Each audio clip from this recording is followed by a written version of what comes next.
Hello, everybody, and welcome back to artofdino.com and saveearth.us. And I have found another incredible article from the past, a New York Sunday morning paper from March 9th, 1851, where there is an article called Vestiges of Ancient Empire in the Valleys of the Great West. And this is just good timing because I was actually talking to a friend who's in Arches National Park right now and sending me some pics. And again, I told him about these theories about these ancient civilizations, and now it's blowing his mind while he's out there. So it's a very cool kind of food for thought, and there's so much that we don't know. And this article goes into explaining it in the 1851 period that we're also curious about, when resets are happening and fires are taking down cities and people are going to California and all this stuff.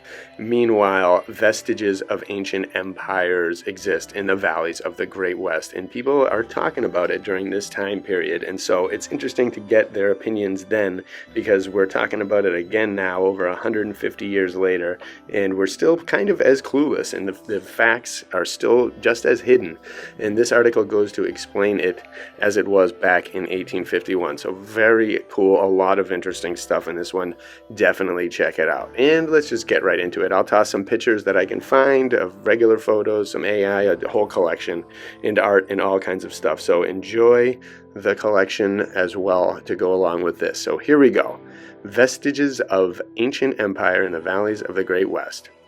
While the cultivated minds of Europe and America, and indeed of the whole civilized world, have been arrested and fascinated and raised to the highest degree of intellectual and emotional interest by the recent antiquarian discoveries on the banks of the Tigris in Assyria, the far more extensive and at least equally interesting surveys, explorations, and developments of the stupendous antiquities of the Great West that have been made within the same period are almost entirely unknown even to the American people, among whom they have been achieved.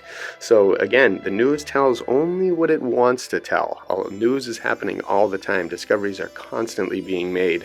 And just like in the realm of free energy, the realm of actual history has been sacrificed as well and targeted for extinction. But also, again, listen to the words that these people use. Again, the difference between 1851 and nowadays is remarkable in the way they speak, the way they talk, the way they think, all these different kinds of things. Now we have AI doing it for us, and it's stupid. It's not as even close to as articulate as these old people were of these ancient times, or older times, when they learned properly how to speak and think and weren't just being bombarded by nonsense. So here we go. Take all of this into account, and again, just written beautifully. So here we go. Let's keep going. Indeed, we seem to be the only enlightened people in the world that have been left in darkness upon this subject, which sucks. We still are. The only people boasting of their public press that have not been made familiar through its agency with these exciting discoveries concerning the ancient empires and races of our own great native land. The larger periodicals, and through them the smaller, of England, France, Germany, Italy, and to some extent even of Spain, that Cimmerian Ultima Thule of popular literature, have contained elaborate and accurate papers upon our newly explored antiquities, composed with industry and replete with enthusiasm. American periodicals, with but one or two exceptions, have not condescended to honor them with as much attention as they usually bestow upon every fresh slice of moonshine in a serial novel or new whirl of smoke from the mental torment of the transcendentalists. Wow, this author is amazing. And again, the same stuff. If you look at the news today, you compare American news to that of the world, we're like being like given like the kiddie section of absolute disgusting filth, and the world around us is looking at us as like what the heck is going on here? What is wrong with these people running this asylum over in America? And it's still that way. It has always been that way. It seems like the world around us gets to know all this news while the prison of America, the mental prison of America, just remains locked up and controlled. In 1851 this is, and nowadays it's just gotten out of control. They figured out a way how to do it and everywhere, in every era, for every generation. Okay, so here we go. Is it because the archaeological and ethnological explorations of the West were made so long ago that our ardent editors and writers must needs pass on from matters so stale and trite and hasten to slack their thirst for Learning at the fresh fountains of the East? Let a comparison of dates supply a pungent answer to this question. Dr. Layard first beheld the Mound of Nimrod on the Tigris in 1841 and published his first work concerning it in 1848-49.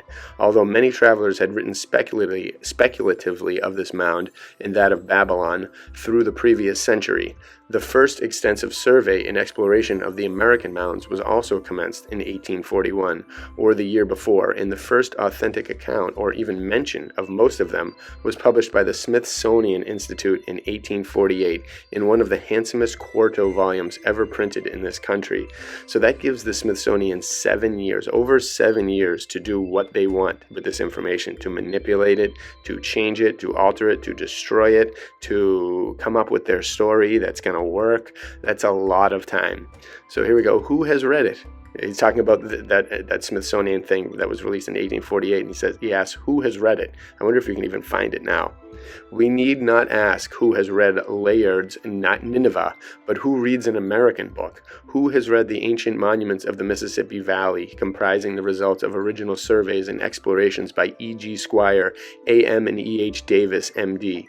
That's another book we might have to look for. But he's asking who has seen this, and very few people have, because they're all worried about all this other nonsense that the American people are constantly bombarded by the controllers. What American journal has reviewed it, except as it would review some insignificant production of the day? Such of our readers as have been wrapped in wonder and expectation for the last year or two with the excavations in Assyria may not withhold some little amazement and interest from the fact that 12 miles of antiquities, among the most remarkable in the world, were explored by Mr. Squire in a section of the Scoto Valley of Ohio so recently as 1847. 12 miles of antiquities in 1847, not a peep, together with 6 miles more in the Paint Creek Valley, which sounds amazing, and yet another 6 miles in the Valley of the Miami. That's miles and miles of antiquity, and nobody knows about it. I bet you to this day it's rubble and nonsense.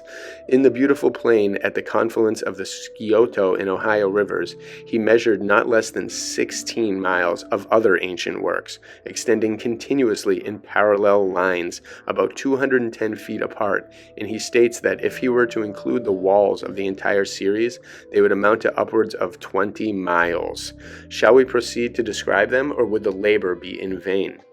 The labor, even if rewarded with the success of gratifying the reader, would not be a slight one, for more than 80 distinct works of vast magnitude and of an antiquity at present unfathomably profound stand as rivals for publicity in Ohio and Kentucky alone, not to speak of those in Mississippi and Wisconsin, nor even to dream of those in South Carolina, Alabama, Louisiana, and other southern states which are as yet but imperfectly explored. Those are just the southern states, not even the West. Unbelievable. This country was something so amazing, and they've got us convinced for hundreds of years, it seems like, for over 100 years, well over 100 years, that there was nothing here before, that there were just primitive, absolutely primitive natives living in huts and nothing else. They're still teaching this, and all of this information exists out there. All of this truth exists hidden and destroyed somewhere. The great, and to our mind, superior interest and importance due to these immense vestiges of the ancient races, religions, and dominions of mankind, once pervading this large portion of the earth as compared with those of the Eastern Hemisphere, consists in the distinctive fact that they constitute the only elements of an entirely new and vast volume of human history, else utterly lost and unknown. It's exactly what we've been saying for so long. It's just what we feel, and we can tell. Of all the races or nations of men that are known to have existed in the Eastern Hemisphere, some kind of written history, however dubious and fragmentary it may be, has been preserved from absolute oblivion. Thus even of Nineveh and Babylon, whose unique and gigantic statuary has lately been disinterred after a silent entombment of more than 20 centuries, we know something in relation to their origin, their magnitude, their dynasties, and their overthrow as the seats and centers of mighty empires. But what is known of the ancient history of America, whose mere existence, even though constituting nearly 1/2 of the habitable globe, was blank and unknown to the other? supposedly.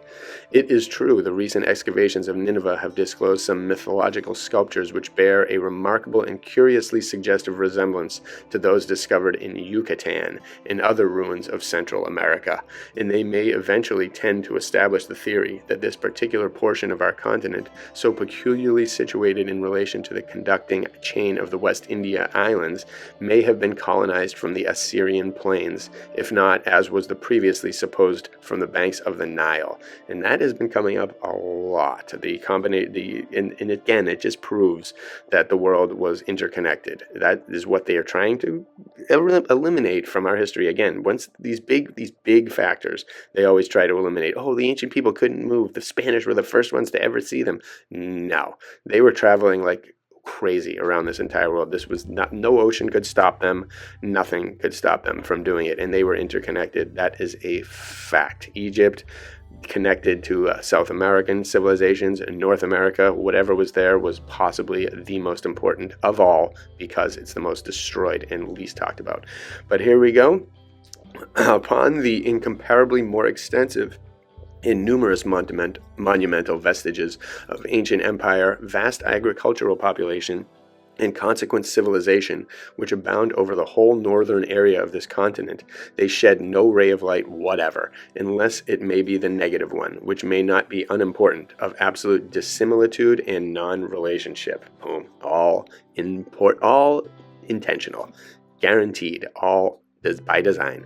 To the truly philosophical mind, free and strong-winged in ethnological inquiry, this grand uniqueness, this sublime separation and independence of our North American monuments of ancient population and dominion, their utter unlikeness, both in magnitude and design to any others as yet discovered on the face of the whole earth, constitute their highest charm and their boldest point of instruction. They point, with the force of an irresistible command, to the startling conclusion that an aboriginal, underived, and indigenous race of men, peculiar to this continent and produced on it, once peopled its magnificent valleys in incalculable multitudes from countless ages. This conclusion, it is true, has been arrived at and asserted by the great naturalist Agassiz, from other data of a purely physiological character. I'd like to find more about him. Agassiz. Purely blah, blah. And like the astronomical discovery of the motion of the Earth instead of the Sun, and the geological demonstrations that the Earth was not created either in 6 working days or in as many millions of years, it has met with much opposition from many sincerely scrupulous minds who imagine it to be contradictory to some scriptural statement of the original unity of the whole human race, and its descent from a single individual created from the dust in the other hemisphere. See how ridiculous that sounds?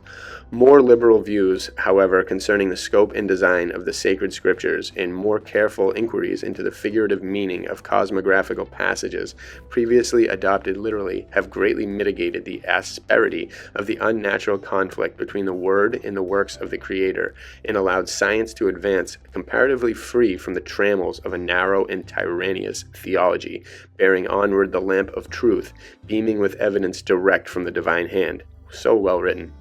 How far the unique antiquities of our Western country may tend to confirm the hypothesis of distinct geographical varieties of the human race is not our purpose to inquire, inasmuch as facts, independent of all theories, will claim the utmost space that we can appropriate to the subject.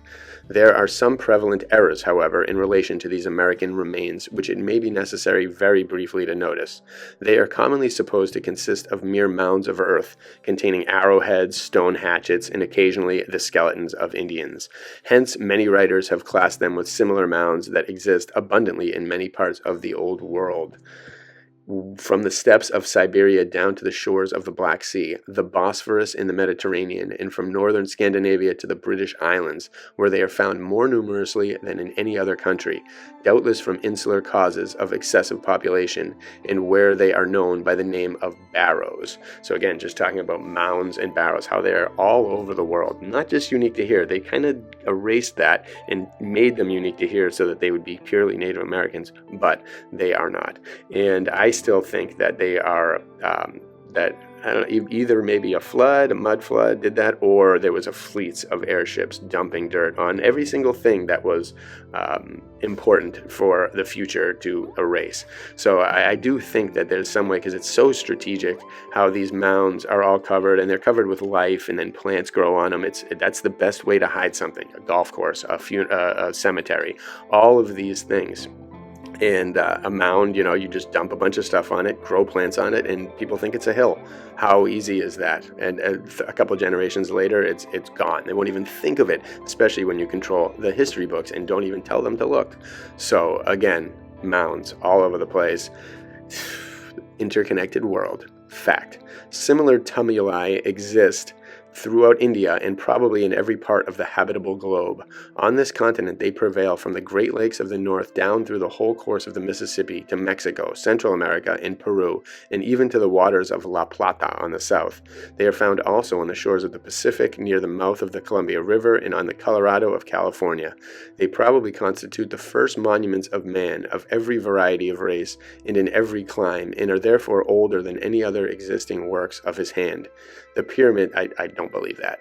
The pyramid, the arch, and even the common wall of stone and cyclopean piles of rock may be regarded as evidences of a more advanced stage of existence and progress, or destruction from a different group of people.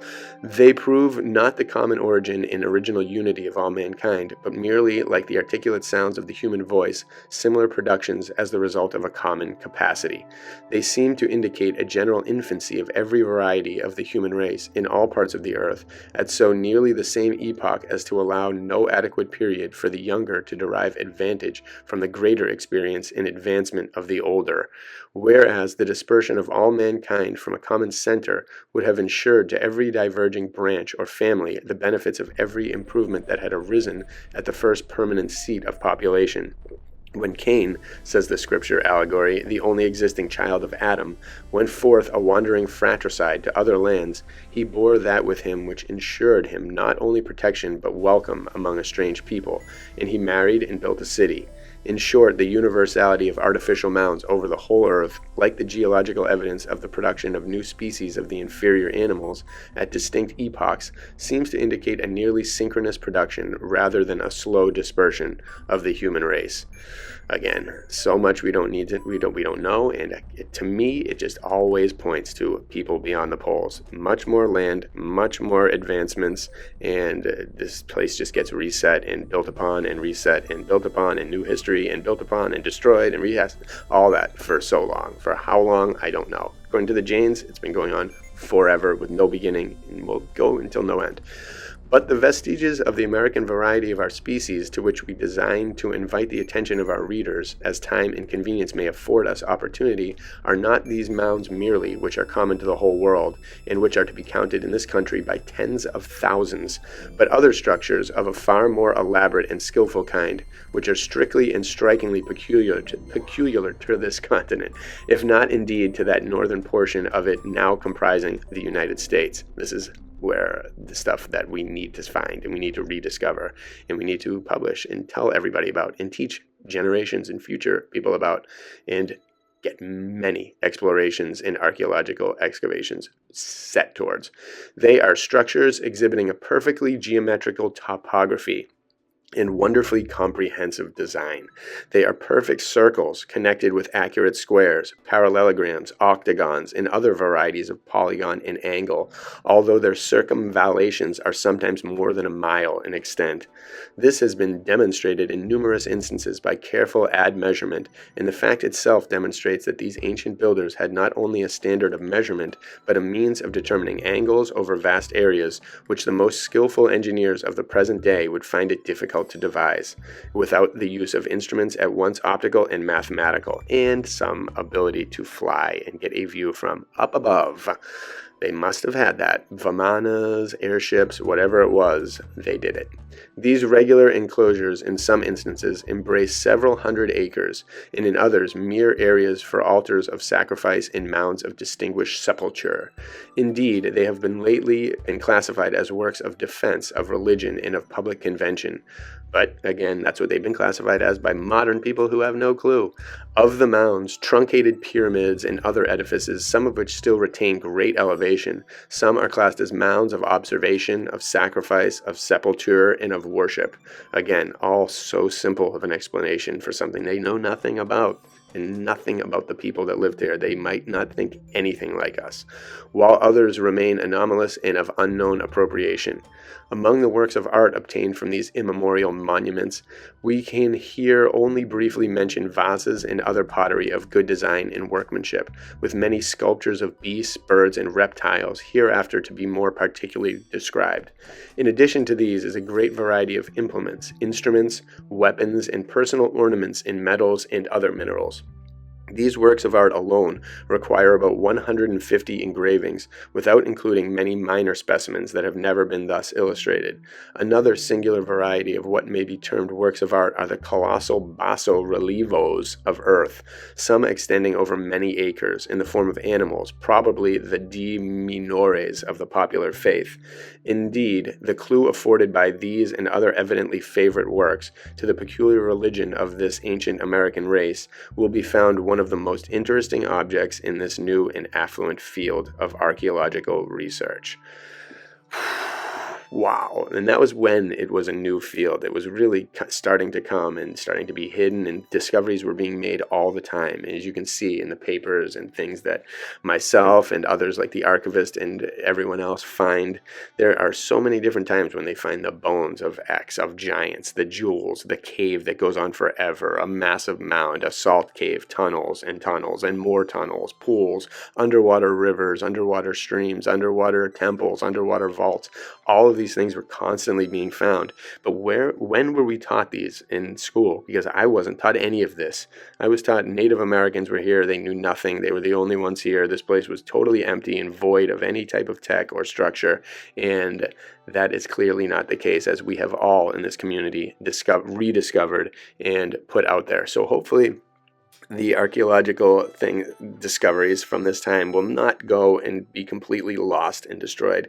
Hopefully someone, I still can't believe a whistleblower hasn't come out, but someone has to. Just snag the Smithsonian's collection of images from their things, from their vault, the ones that they don't release, and just publish them to the whole world. Someone has to do it. It would be excellent. But either way, until then, we just got to take what clues we have. And I don't know, I'm sure maybe there's some amateur discoverers out there who are actually finding this stuff and maybe keeping it to themselves because they know what will happen, and then maybe someday they'll do a giant dump of information, which would be really cool. Keep it hidden and then publicize it in a way that can't be ignored. Either way, there's many ways that we can do this and bring this information to the people and hopefully revive it somehow, but we need help from the people that control the information. Otherwise, we just need to keep digging and find more. Again, dig. We will find something. But either way, bless you all from artofdino.com and saveearth.us. I hope you found this interesting, and chime in below in the comments. I'd love to hear from you all, and have a great day. Thanks.